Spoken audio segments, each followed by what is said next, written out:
Hi అండి. Welcome to my YouTube channel. నేనైతే ఈరోజు బెంగుళూరు దగ్గర ఉన్న హొసకోటె అమ్మ దగ్గరికి వెళ్ళానండి. అక్కడ కాటేరమ్మ మందిరం ఉంది. ఆ గుడికైతే చాలా జనం వెళ్ళొస్తుంటారు కదా! అలాగే నేను కూడా వెళ్ళొచ్చానండి ఈరోజు. అందుకే మీకు అందరికీ ఈ ఫోటోస్ అన్నీ అప్‌లోడ్ చేశాను చూడండి. వీలైతే మీరు కూడా ఒకసారి వెళ్ళి రండి.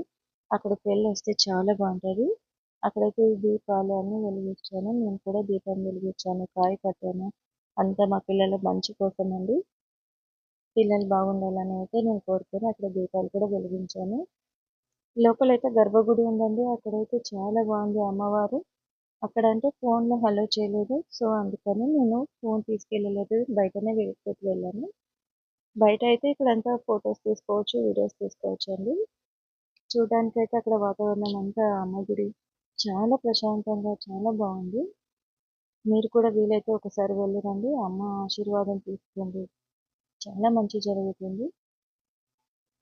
నేను మా అక్క అయితే వెళ్ళేసొచ్చాము ఒకసారి. ఇంకొక 2 సార్లు వెళ్ళాలని ఉంది. కానీ ఎప్పుడు అనుకూలం అవుతుందో తెలీదు కదా!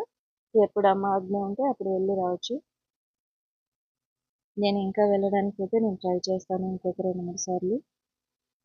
ఇక్కడైతే కాటేరమ్మ గుడి చాలా పెద్దగా ఉంది. అసలు ఆ విగ్రహం చూస్తుంటే చాలు ఎంత ప్రశాంతంగా ఉంటుందో. అమ్మ ఉంది అనే ధైర్యం ఉంటుంది కదా! ఇక్కడైతే ఇంకొకటి పెద్దది విగ్రహం స్టార్ట్ చేశారండి కట్టడం ఇంకా అర్ధంలో ఉంది. అది కంప్లీట్ అయినాక కూడా ఇంకొకసారి వీడియో పెడతాను. ఇక్కడైతే కాళికామాత చాలా పెద్దగా ఉంది విగ్రహం. ఇక్కడైతే లాక్స్ కూడా వేస్తున్నారండి ఎందుకు? శత్రువు కోసమైతే లాక్స్ వేస్తారంట. నేనైతే వేయలేదు. గుడిలో కాయ అయితే కట్టాను అక్కడ.